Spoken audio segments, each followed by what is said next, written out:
माननीय मुख्यमंत्री जी का मैं बहुत बहुत आभार प्रकट करता हूँ, धन्यवाद देना चाहता हूँ कि जिस तरह की संवेदनशीलता उन्होंने इस बजट में चिकित्सक क्षेत्र के लिए दिखाई, इस विभाग के लिए, और विशेष तौर से जो कोरोना काल में उनकी संवेदनशीलता थी, फिर भी आप ये पूरे प्रदेश में जिस तरह से उन्होंने उसके बाद में इस विभाग में सुधारने का, इसमें इंफ्रास्ट्रक्चर बढ़ाने का जो काम किया, उसके लिए पूरा प्रदेश और हम लोग उनके बहुत बहुत आभारी हैं। इस समय उन्होंने विशेष तौर से जो ऑक्सीजन प्लांट जगह जगह लगवाए, वार्ता नहीं, मेरे क्षेत्र की बात करूं तो उसमें भी 5 ऑक्सीजन प्लांट सरकार द्वारा और भामाशाहों के सहयोग से लगे। इसी दौरान उन्होंने बड़ी संख्या में डॉक्टरों, एएनएम की भर्ती भी करी, उसके लिए भी बहुत बहुत धन्यवाद है। और साथ ही बड़ी संख्या में कोविड हेल्थ केयर CHA जिन्हें कहा, उनकी भी भर्ती करी गई है। मेरे क्षेत्र में भी 62 CHA भर्ती हुए। पर सभापति महोदय, मैं आपके माध्यम से मंत्री जी का ध्यान आकर्षित करना चाहूँगा कि उन 62 में से 56 का उस समय डेपुटेशन कर दिया गया। 62 में से 56 डेपुटेशन करके दूसरी जगह लगा दी गई। पर मंत्री जी ने को जब विभाग अब दिया, बहुत धन्यवाद देता हूं कि उन्होंने पूरे डेपुटेशन कैंसिल किए, वो 56 के भी कैंसिल हुए, एएनएम जो बहुत डेपुटेशन थे वो भी हुए, डॉक्टर भी खत्म हुए।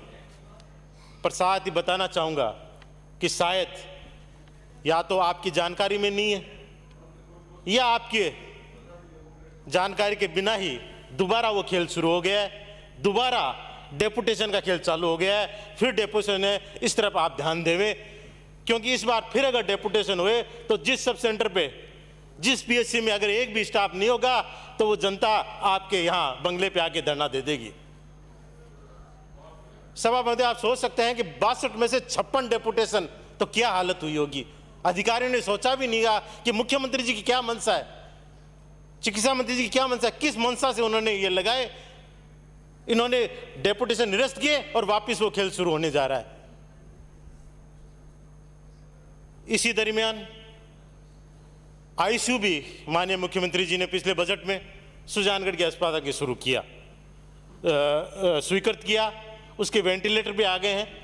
मंत्री जी से मैं निवेदन करूंगा कि उसका जो भवन में जो बनना है कमरा और वो चालू होने के लिए जो संसाधन है वो अभी उपलब्ध कराने बाकी हैं, जिससे कि ICU प्रॉपर चल सके। जो स्वीकृत हुआ है उसके लिए NRHM के द्वारा और जो हॉस्पिटल के द्वारा बनाया हुआ है, पूरा जो भी भेजा हुआ है विभाग में।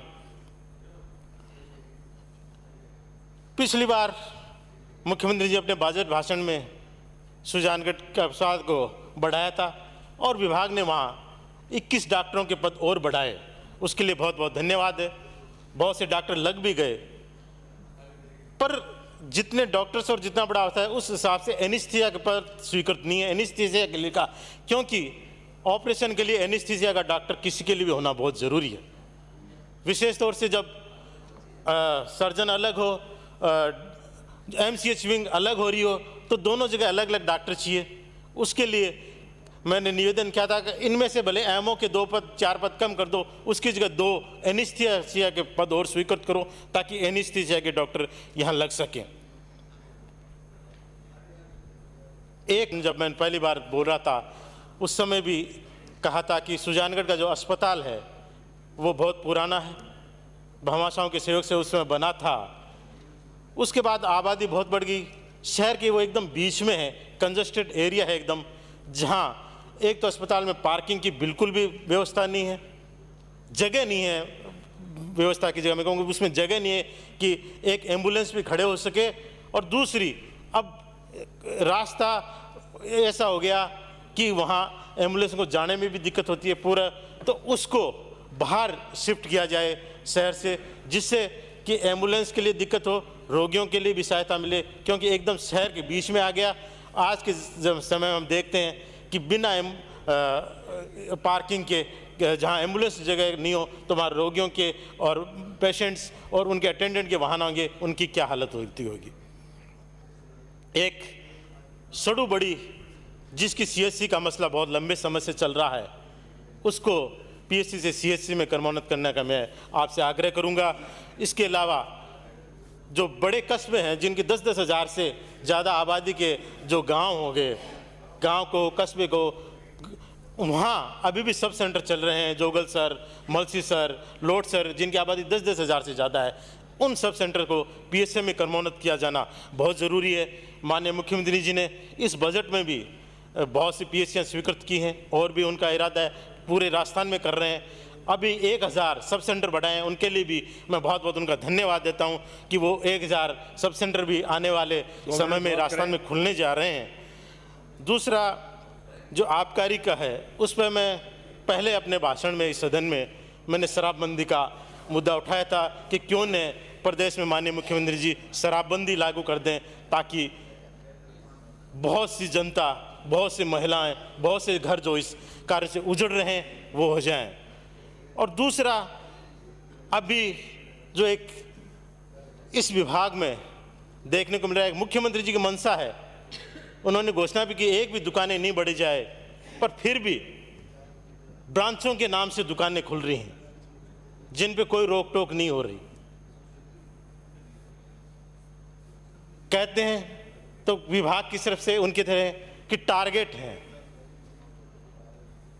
मिनिमम गारंटी है कि इतनी आपको उठानी पड़ेगी मिनिमम। ये मिनिमम वाला आपको बंद कर देना चाहिए पूरे विभाग में, कि कम से कम इस विभाग में तो ये नहीं होना चाहिए कि इतना रेवेन्यू आने के लिए इतना टारगेट है।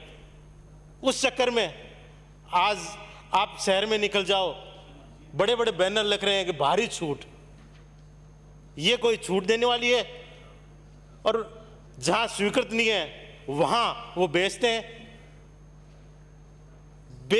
मतलब का बढ़ाया जा रहा है इस प्रदेश में, और ठेकेदार की मजबूरी में वो कि कैसे इसकी सप्लाई बढ़ाए, कैसे खपत बढ़ाए। जो मुख्यमंत्री की मंशा नहीं है, फिर भी विभाग के अधिकारी टारगेट देके इसकी खपत को बढ़ाने में लगे हुए हैं, जिसकी मैं पुरजोर निंदा करता हूं और मांग करता हूं कि इस व्यवस्था को बंद किया जाए। समाप्त करें।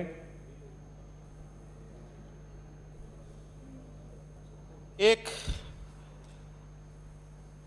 और जो बिदासर, जहां कि पिछली बार उसके अस्पताल को 30 से 50 बेड का किया गया था, पर उसके बाद में जो सुविधाएं वहां बढ़नी चाहिए थी कायदे से, वो अभी तक उपलब्ध नहीं हुई है।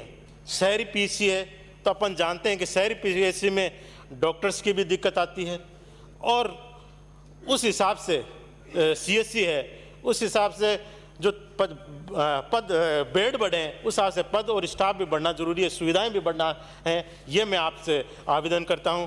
माननीय सभापति महोदय का बहुत बहुत आभार कि उन्होंने मुझे शांति बोलने का मौका दिया। जय हिंद।